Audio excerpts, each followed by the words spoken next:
మాట్లాడాడు. ప్రియ దేవుని బిడ్డారా, నేను యేసు ప్రభు ఫోటో కూడా నమస్కారం చేయను.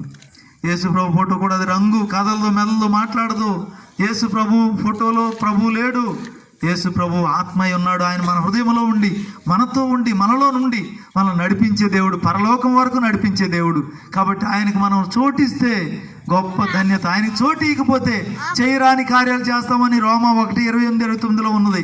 కాబట్టి దయచేసి వినండి, మనం చోటిస్తే ఆయన మన హృదయంలోకి వచ్చి మన బ్రతుకును మార్చేస్తాడు, గొప్ప దీవెనిస్తాడు. ఆ జక్కయ్య ఇంటికి ప్రభు వచ్చారు, త్వరగా దిగమనగానే దిగిపోయాడు, లోపలికి చేర్చుకున్నాడు. అబ్బా ఉండలేకపోయాడు. తాను వాంతి వచ్చినప్పుడు ఎలా మౌనంగా ఉండలేక వాంతి చేసేస్తామో అలా వాంతి చేసేసాడు. తన పాపములన్నీ ఒప్పేసుకున్నాడు. అందరూ పాపి పాపి అనుకున్నారు, కానీ ఆ పాపి అయిన మనుషుడు లేచాడు. దేవా, నేను ఎవరికి అన్యాయంగా తీసుకున్న వాళ్ళకి 4 గంటలు ఇచ్చేస్తాను, నా ఆస్తిలో సగం పేదలకు ఇచ్చేస్తాను. ఓ ధనవంతుడు, ధనాపేక్ష పోయింది. యేసయ్య దగ్గరికి వస్తే ఏ పాపం మీద ఆశ ఉందో ఆ పాపపు ఆశలన్నీ పోతాయి. అబ్బా, ఎంత ధనవంతుడు, ఆ ధనం మీద ఆశ లేకుండా పోయింది. సగం పేదలకు ఇచ్చేస్తాను, నేను ఎవరి దగ్గర దొంగిలించాను వాళ్ళకి తిరిగి ఇచ్చేస్తాను అన్నాడు. ఓ, ఇతడును అబ్రహాం కుమారుడే, నేడి ఇంటికి రక్షణ వచ్చిందని ప్రభు చెప్పారు. ప్రియ దేవుని బిడ్డలారా, నీకు రక్షణ ఈ దినము మనకు రక్షణ ఇవ్వడానికే ఈ సువార్త వినబడుతున్నది. మనం లోబడితే, మన దోషములు ఒప్పుకుంటే, మన పాపను మనం ఒప్పుకునే ఆయన నమ్మదగిన వాడు, నీతిమంతుడు గనుక సమస్త దుర్నీతి నుండి మనలను పవిత్రులుగా చేస్తాడు. కాబట్టి ప్రియరా, మన పాపను ఒప్పుకుందాం. పరిగెత్తుకుని వెళ్ళాడు, ముఖం చిన్నబుచ్చుకుని వెళ్ళాడు మొదటి ధనవంతుడు. కానీ రెండవ ధనవంతుడు పరిగెత్తుకుని వచ్చాడు, ప్రభువును పొందుకున్నాడు, రక్షణ పొందుకున్నాడు, నిత్య జీవానికి వారసుడయ్యాడు. ఈ రాత్రి మనము నిత్య జీవానికి వారసులం అవుదామా? ఒకవేళ ఈ రాత్రే ప్రభు వస్తే మనం సిద్ధంగా ఉన్నామా? ప్రభు పిలిస్తే సిద్ధంగా ఉన్నామా? ప్రభువా రండి, ప్రభు అయిన యేసు రమ్ము అనేలాగా మనం సిద్ధంగా ఉన్నామా? మన హృదయాల్ని సరిచేసుకుందాం, మన దోషములు ఒప్పుకుందాం. మన పాపను మనం ఒప్పుకున్నట్లయితే గొప్ప ధన్యత. ఒక పాప ఉంది, వాళ్ళ నాన్న మరి ఒక్కడే, తల్లి లేదు, తానే చక్కగా పెంచుతున్నాడు. కారు వేసుకొని కాలేజీలో దించుతాడు, మళ్ళీ కారు వేసుకొని తీసుకొస్తాడు. లోకం అంటే ఆమెకి ఏమి తెలీదు. అయితే ఆయన వెళ్ళి దించుతాడు, తీసుకొస్తాడు, వెళతాడు, తీసుకొస్తూ ఉంటాడు. అక్కడ త్రాగే వాళ్ళని చూసి, డాడీ ఏంటది అంటే, మనకు అనవసరమమ్మా. పేకాట ఆడేవాళ్ళు కనబడితే అదేంటంటే మనకు అనవసరమమ్మా, మనకు అవన్నీ అనవసరం, నువ్వు చదువుకో బాగా అని చెప్పి దించుతూ వస్తూ ఉన్నాడు.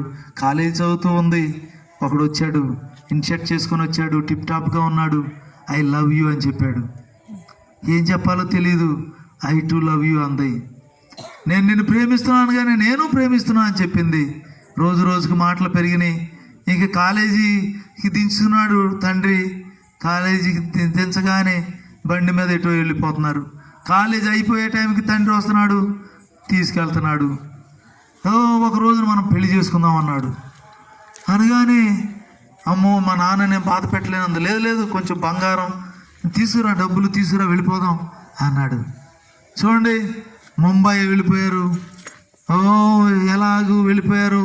ఈ తండ్రి ఎంతో దిగులు పడ్డాడు. పేపర్కి ఇచ్చాడు, టీవీకి ఇచ్చాడు, కనబడట్లేదు. ఎక్కడ పెడితే అక్కడ పెట్టారు, ఏమి ఫలితం లేకుండా పోయింది.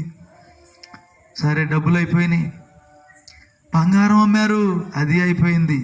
ఇప్పుడు ఒకళ్ళు చూసుకోవడం వస్తుంది. ఎంతో ప్రేమిస్తున్నానని చెప్పాడు, ఏమీ లేని పరిస్థితి. అప్పుడు నేను ఒక ఉద్యోగం చూసుకుంటాను, ఇక్కడే ఉండని చెప్పి వెళ్ళాడు. ఉద్యోగం చూసుకున్నాడు. చూసి నువ్వు సంతకం చేస్తేనే ఉద్యోగం ఇస్తానన్నారు అన్నాడు. చేస్తానంది, సంతకం చేసింది. ఇప్పుడే వస్తానని వెళ్ళాడు. అంతకీ రాడే. అలాగే వెయిట్ చేస్తూ ఉంది. ఇంకా రాకపోయేసరికి నేను వెళ్తానని లేచింది. ఎక్కడికి వెళ్తున్నావు అన్నారు. అతను రావడం లేదు, ఎందుకు వెళ్తున్నా అంటే, సంతకం చేసావుగా అన్నారు. ఏం సంతకం చేశాను? ఇది ఒక వ్యభిచార గృహము, దానికి అమ్మేశాడు నిన్ను, దానికి నువ్వు సంతకం చేసావు. ప్రేమిస్తున్నా అన్నాడు. ప్రేమించాడా? దేవుని బిడ్డలారా, ఈ లోకములో సాతాను మనల్ని ఎంతో ప్రేమించినట్లు, లోకములో ఎంతో ఆనందం ఉన్నట్టు చెప్తాడు, కానీ మనల్ని నాశనం చేస్తాడు, నరకానికి ఈడ్చుకుని వెళ్తాడు. ఎంత భయంకరమైన పరిస్థితితో చివరికి వ్యభిచార గృహంలో నెట్టివేశారు. అయ్యో, నేను వెళ్ళను అన్నా సరే, అయ్యో వెళ్ళిపోయింది. కొన్ని రోజులకి నీకు జబ్బు చేసింది, బయటికి వెళ్ళిపో అని తెగింటేశారు. ఎంత భయంకరమో చూడండి. చిక్కిపోయింది, ఆకలికి చచ్చిపోతూ ఉంది. భయంకరమైన పరిస్థితిలో ఉంది. ఎవరో స్కూల్ పిల్లలు విడిచి ఆ మిగిలిన అన్నం పెడితే తింటుంది. ఒక కార్డు దొరికింది, డాడీ మీ మాట వినక నేను ప్రేమలో పడి ఎంతో దూరం అయిపోయాను, నేను నా చనిపోయే పరిస్థితిలో ఉన్నాను, మరి నేను మన ఇంటి ప్రక్కనే ట్రైను వెళ్ళదు కదా, కాబట్టి మరి నేను రావాలనుకుంటున్నాను, అయితే నేను రావాలని మీరు ఆశిస్తే మన ఇంటి మీద ఒక ఎర్ర జెండా కట్టండి, అప్పుడు వస్తాను, లేకపోతే నేను నా దారిని వెళ్ళిపోతాను అని రాసింది. ఆ తండ్రి అప్పటికే ఎంతో నీరసిల్లిపోయిన వాడుగా ఉన్నాడు. అయినా సరే ఆ ఉత్తరం చూడగానే ఆనందం అయిపోయింది, లేచిపోయాడు. ఇంటి మీద ఎర్ర జెండా కట్టాడు, వీధుల్లో ఎర్ర జెండా కట్టాడు, రైల్వే స్టేషన్లో ఎర్ర జెండాలు కట్టాడు. ఎంతో ఆనందంతో తిరుగుతున్నాడు. ఆ పలానా ట్రైన్కి వస్తానని చెప్పింది, ఆ ట్రైన్ వచ్చింది, కానీ కనపడలేదు. ఏది అని వెతుకుతున్నాడు. ఎక్కడో డాడీ అని వినపడుతుంది. ఎక్కడని చూస్తే స్కెల్టిన్ కనపడుతుంది. అయ్యో పట్టుకున్నాడు, మోసుకుని ఇంటికి వెళ్ళాడు. డాక్టర్ని పిలిపించాడు. డాక్టర్ గారు, మా అమ్మాయిని బ్రతికించండి, ఎంత డబ్బు అయినా ఇస్తాను, ఏదైనా చేస్తాను. ఆమెది రేర్ గ్రూప్, కొన్ని బ్లడ్ గ్రూపులు అన్నీ కలవట్లేదు, దొరకడం లేదు. తండ్రి చూశారు, కలిసింది, కాబట్టి అయితే పెడదాం, ఈయన బ్లడ్ ఇస్తే ఈయన చనిపోతాడు అంటున్నాడు. నేను చనిపోయినా పర్వాలేదయ్యా, నా కుమార్తె బ్రతకాలి అని చెప్పగానే ఆ తండ్రి రక్తం తీసి కుమార్తెకి ఎక్కిస్తూ ఉన్నారు. కుమార్తె తేరుకుంటూ ఉంది. తండ్రి చనిపోతున్నాడు, తండ్రి నిరసిల్లిపోతున్నాడు. చనిపోయాడు. ఆ కుమార్తె లేచింది. అయ్యో డాడీ, నా కోసం, అయ్యో నేను నిన్ను దూరమై ఇలా చేస్తే నా కోసం చనిపోయారా అని, ఇంకా నేనెన్నడూ ఇలాంటి దౌర్భాగ్య స్థితికి వెళ్ళను అని తండ్రి చెప్పినట్లుగా తండ్రికి లోబడి, తండ్రి నమ్మిన దేవునికి లోబడి అప్పగించుకున్నది. ప్రియ దేవుని బిడ్డలారా, నీ కొరకు నా కొరకు యేసయ్య శిలువలో వేలాడారు, రక్తమంతా కార్చారు. మనము చనిపోవాలి, మన పాపం వల్ల వచ్చు జీతం మరణమై ఉండగా దేవుని కృపావరము నిత్య జీవమై ఉన్నది. కాబట్టి ఆయన మన కొరకు ప్రాణం పెట్టారు.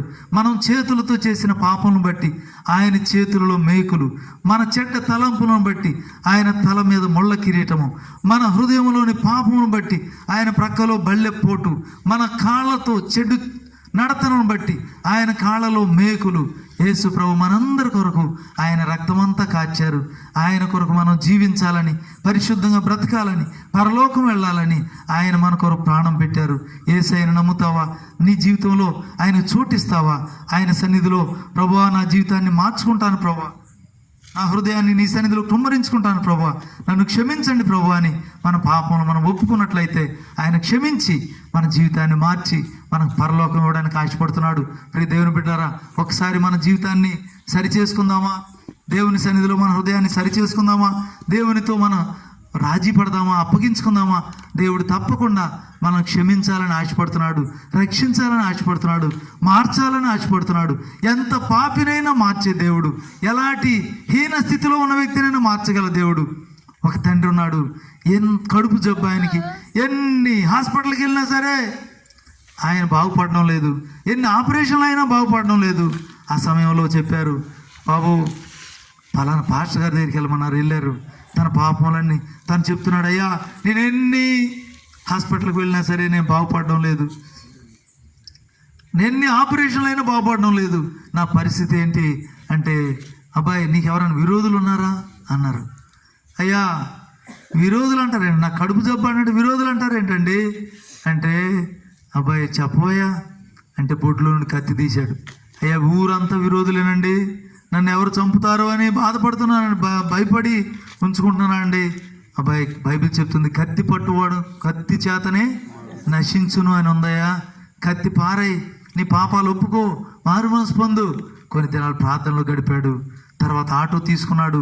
ఎవరెవరిని చంపుదాం అనుకున్నాడో, ఎవరిని బాధ పెట్టాడు వాళ్ళందరినీ క్షమాపణ అడిగాడు. కడుపు జబ్బు పోయింది. పాపం పోతే రోగం పోద్ది. ప్రియ దేవుని బిడ్డలారా, ఆయన పొందిన దెబ్బల వలన మనకు స్వస్థత కలుగుతుంది. కాబట్టి మన పాపంలో మనం ఒప్పుకొని పశ్చాత్తాపడినట్లయితే ఆయన క్షమించే దేవుడు, మన జీవితాన్ని మార్చే దేవుడు. ఆయనకు అప్పగించుకుందామా? యేసయ్య సిలువ వైపు చూద్దామా? ఒకసారి చిన్న ప్రార్థన చేసుకుందాం. యేసయ్య, నా జీవితాన్ని మార్చండి, నా